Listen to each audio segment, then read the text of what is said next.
We rarely discuss the Nakba in its political dimension, which remains until today. Usually when any event takes place in history, that event, once it concludes, we start kind of coming to terms with that event. And we determine our relationship with that event. I remember Al Gore. You guys remember Al Gore, right?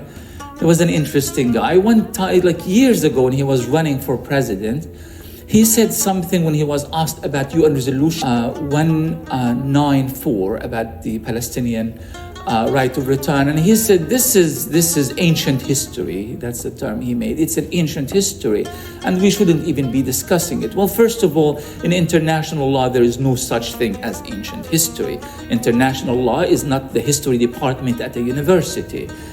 As long as it's applicable and it's doable and it's still enshrined in international law, it's still international law. But what he meant in his mind, and the minds of many Zionists and many pro-Israel intellectuals and historians out there, that this is, we kind of move on from that point of. We decide to create some sort of a cutoff and we just, move forward. But how do you move forward where the outcomes of that Nakba remains in place? Where you still have millions of Palestinian refugees suffering as refugees because they are refugees. They are stateless.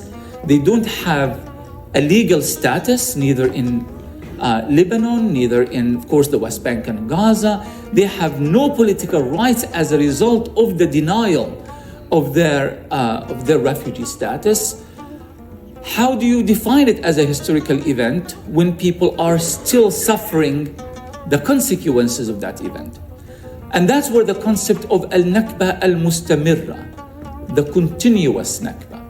The Nakba wasn't really a date in time after all. The Nakba was a process.